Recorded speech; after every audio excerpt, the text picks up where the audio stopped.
Yes, my name is Kenneth Loch of the TENNISSANCE method. Just want to get into what I'm calling the spiritual practice of tennis. Let's see, who I'm claiming to be is actually the spiritually enlightened tennis player. And the idea that with me witnessing the enlightenment, which pertains to the spiritual, I can actually pass along.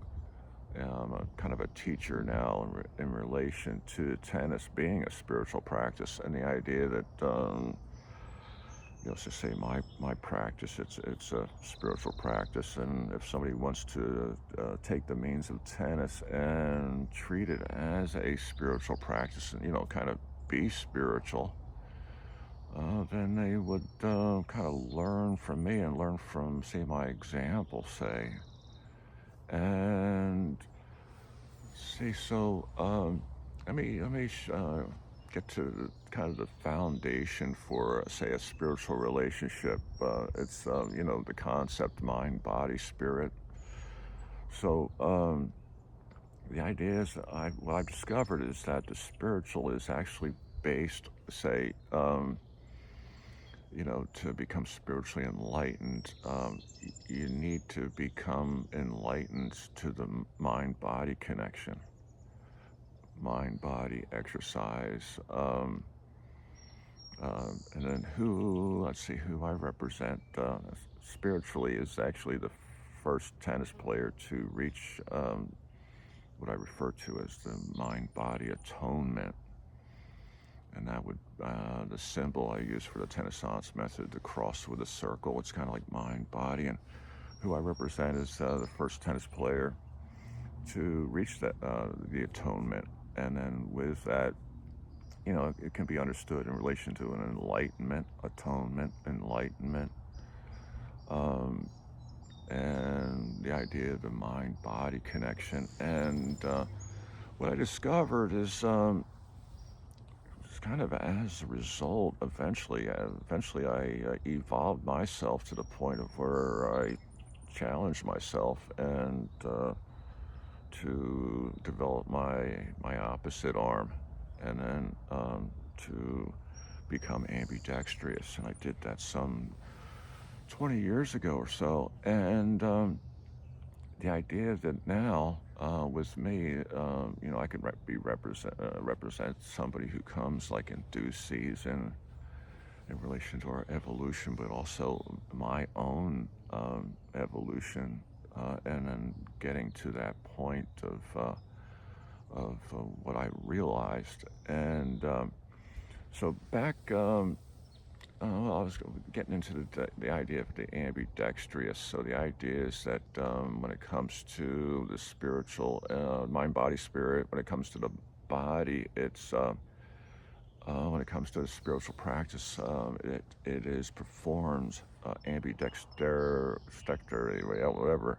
It's performed with both arms, it's whole body kind of thing. So, and the idea is that that's what an exercise is. It turns out that developing both arms with whole body, this is what an exercise is. And it's kind of funny right now, we've confused, people think that all kinds of things are exercises. But I'm here to set a kind of an educational standard. It has to be, to refer to an exercise, it needs to be understood as they're referring to a mind-body exercise.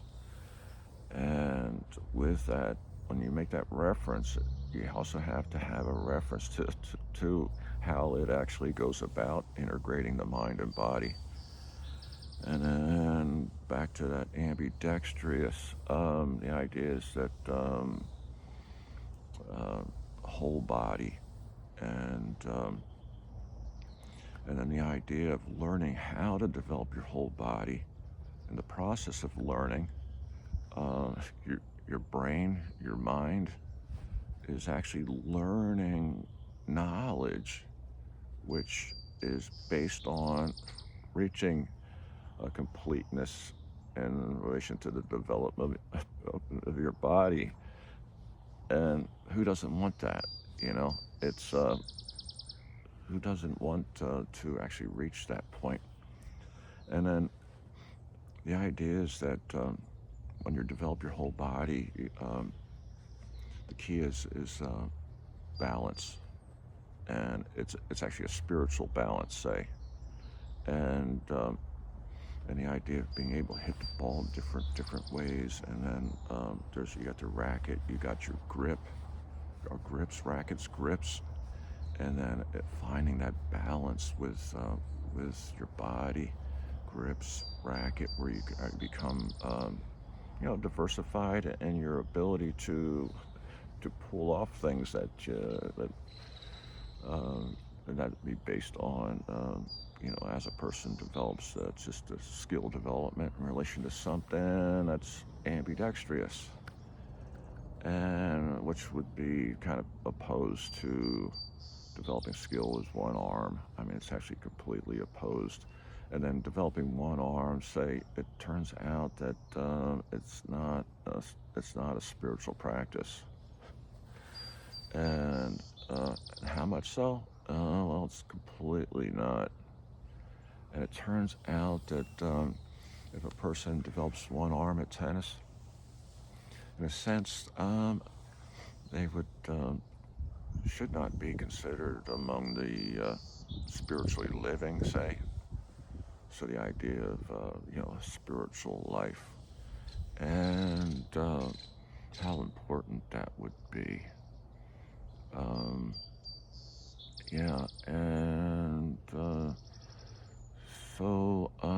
yeah, I'm here now teaching it, and ultimately it opens up the door for someone to kind of recognize me and who I am and what's been given to me, and what I am sharing freely, and then ultimately entertaining the idea of actually like just becoming ambidextrous, and that would be really important. That would be one step. So I have some videos. I have this one video actually right here that I did about a year ago, just teaching how to hit the ball up in the air with the two rackets.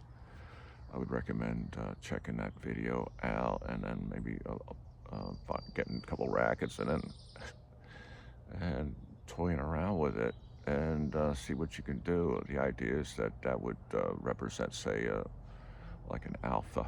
It would be like the beginning, and then the idea that who I represent is someone who teaches meaningful knowledge in relation to its meaning. So it's the omega. So the idea to understand what ultimately you want to accomplish, and again, I would be your teacher of that, and someone who knows and does, so you can actually learn mind, body. Yeah, just want to put this down. I hope you got something from it. Thank you.